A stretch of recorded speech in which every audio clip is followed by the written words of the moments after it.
You type a question into Google. 10 blue links. Odstaff de pages. SEO spam built to rank, not to help. You click 3, skim, and you're still not sure. What if a machine just read all of it for you and handed back one clear answer with sources? That's the pitch. But there's a catch I'll get to. The machine is called Perplexity, and people keep calling it the Google killer. Bold claim. Let's test it honestly, no hype. Here's what nobody says out loud. Search engines were never built to answer you. They were built to send you somewhere else, to another click. Perplexity flips that. It's what people now call an answer engine. Number 1, what it actually does in plain English. You ask a question in normal words, full sentences, like you'd ask a smart friend who happens to have read the entire internet this morning. Perplexity fires off searches across the live web, reads the top pages for you, and writes back a short, plain answer. Next to almost every sentence sits a little numbered citation you can click. So instead of 10 open tabs, you get one paragraph, plus a receipts trail. Ask a follow-up, and it remembers the thread, like a real conversation. That's the whole trick. Read, summarize, cite. Picture it. You ask, is this supplement actually worth taking? Google gives you a wall of blogs trying to sell it. Perplexity gives you a summary of the actual research, with links to the studies. And it just got bolder.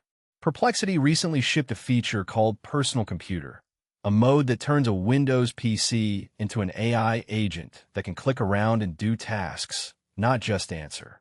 Meanwhile, Google, clearly spooked, redesigned its search box for the first time in 25 years. 25. The search versus answer engine fight is suddenly front-page news. Quick question, though. When did you last trust a search result without double-checking it? Hold that thought. It matters more than you think.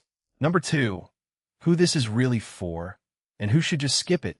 Think of it like the difference between a search box and a librarian. A search box points at shelves. A good librarian reads the spines, hands you 3 books, and tells you which chapter to open first. Perplexity shines for research questions. Compare these 2 laptops. What's the latest on this medication? Summarize what happened with this company this week. Anything where you'd normally open a dozen tabs and stitch the answer yourself. It's great for students, journalists, curious people, anyone who values sources over vibes. If you want to understand something, not just find a link, this is built for you. Who should skip it? If you mostly search to navigate, you type Gmail to open Gmail, pizza near me for a map, you don't need an answer engine. Plain search is faster for that. And if you never click the citations, you're missing the entire point. An answer you can't verify is just a confident guess in a nicer outfit. Number 3, real use cases. 3 quick ones. Ren's a student with an essay due tomorrow. Instead of drowning in journal tabs, he asks Perplexity to summarize the debate around his topic, and every claim arrives with a source he can actually cite. He still reads the originals himself, but he found them in minutes, not hours. The tool didn't do his thinking. It cleared the clutter so he could start. Watch it work. You type one messy question, and behind the scenes it's opening pages, skimming, cross-checking, and folding it all into a few tidy sentences. Seconds of reading instead of an afternoon of tabs. Second story. Nova's comparison shopping for a camera. She asked for a head-to-head between 2 models, current prices, and the common complaints from real reviews. One clean answer, links to follow. No 14 affiliate blogs. Third, a small business owner needs a plain English summary of a new regulation.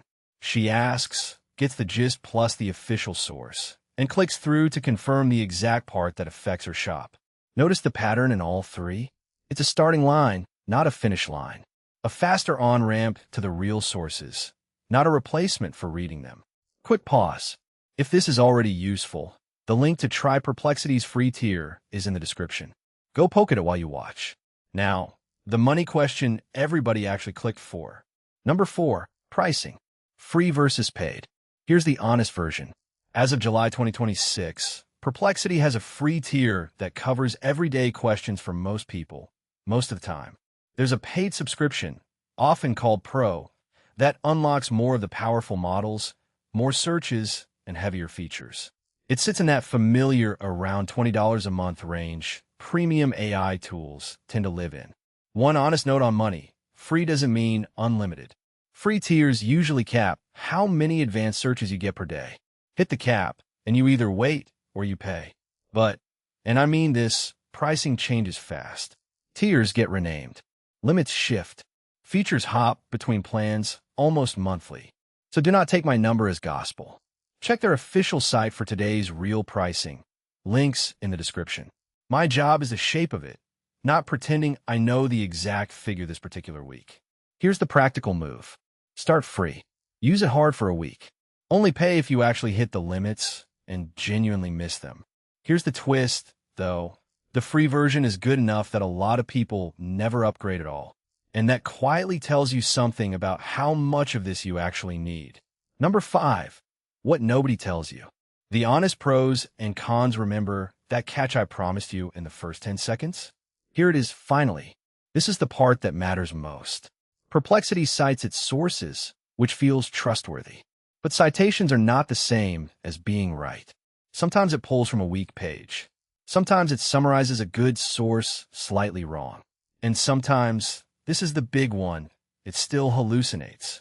It writes a clean, confident sentence, slaps a citation beside it, and that citation doesn't actually say what the sentence claims. Read that again. The citation can be real, and the claim can still be false. The polish makes you trust it more at the exact moment you should be checking harder. Here's a small test I use. If an answer surprises me, or I'd repeat it to someone else as fact, I click the source before I believe it. Surprising claims earn a click. Drawback 2. It's only as good as the web it reads. Ask about something niche, brand new, or barely documented, and it'll confidently stitch thin sources into an answer that sounds solid and isn't. Drawback 3, and it's sneaky. Convenience makes you lazy. When answers arrive pre-chewed, you stop clicking through. You stop seeing the messy context, the disagreements, the caveats, the honest it depends. That skill of reading widely and judging for yourself. Use it or lose it. A tool that thinks for you is only good until the day it's confidently wrong and you can't tell. So here's my honest take. Perplexity is a genuinely better front door to the web for research. Often faster than Google for questions that have real answers. But it's an assistant, not an oracle. Treat every answer as a strong first draft. Click the citations, especially when the answer actually matters. Your health, your money, anything you genuinely act on. That habit is the whole game. Is it really a Google killer? Not quite. It's a different tool for a different job. For quick navigation, Google still wins. For help me understand this, Perplexity is often better, as long as you keep your hand on the wheel. So, should a free tier user switch? My honest answer, don't switch. Add it. Keep Google for finding places and websites. Reach for Perplexity when you'd otherwise open 10 tabs just to understand something. Let each tool do the job it's actually good at. And honestly, that's the healthiest way to use any AI tool. Not as a replacement for your judgment, as a faster way to reach the raw material your judgment actually needs. Try the free tier first. The link's in the description, and let it earn a spot in your day, not replace the thinking in your head. The best users of these tools aren't the ones who trust the most. They're the ones who verify fastest. Be that person, curious, but never gullible.